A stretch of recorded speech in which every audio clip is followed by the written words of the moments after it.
शेवची भाजी, तर त्यासाठी शेव घेतलेली आहे. तेलामध्ये जिरे, मोहरी, कांदा खूप छान परतून घेतलेला आहे. कढीपत्ता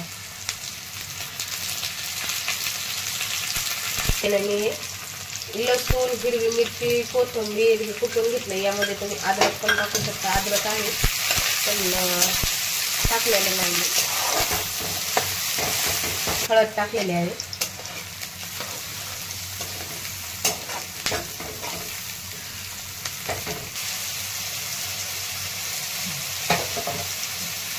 टोमॅटो, हळद टाकलेली आहे आणि आता हे परतून घ्यायचं आहे थोडं मीठ टाकून. तर एकदम सोप्या पद्धतीने आणि खायला चविष्ट. तर सगळ्याच रेसिपी आपल्या यातल्या सोप्या असतात बनवायला आणि खायला चविष्ट. खूप जास्त अशा मसाल्यातलं नसतं. जिरा पावडर आणि धनिया पावडर.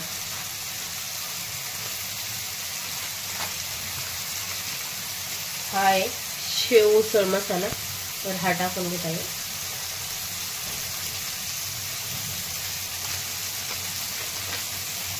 शेव उसळ मसाला टाकलेला आहे अर्धा चमच.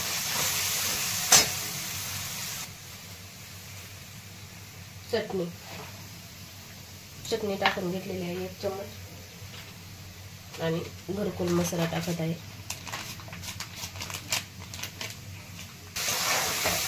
तर छान आता परतून घ्यायचं आहे. तर हे तेल सुटेपर्यंत आता छान परतून घेतलेलं आहे. यामध्ये ना आता पाणी टाकून घेते. जेवढं पाणी लागतं तेवढं पाणी टाकून घेते.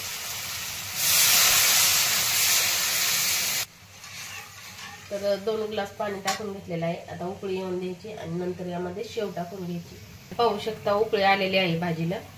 तर आता यामध्ये शेव टाकून घ्यायची आहे.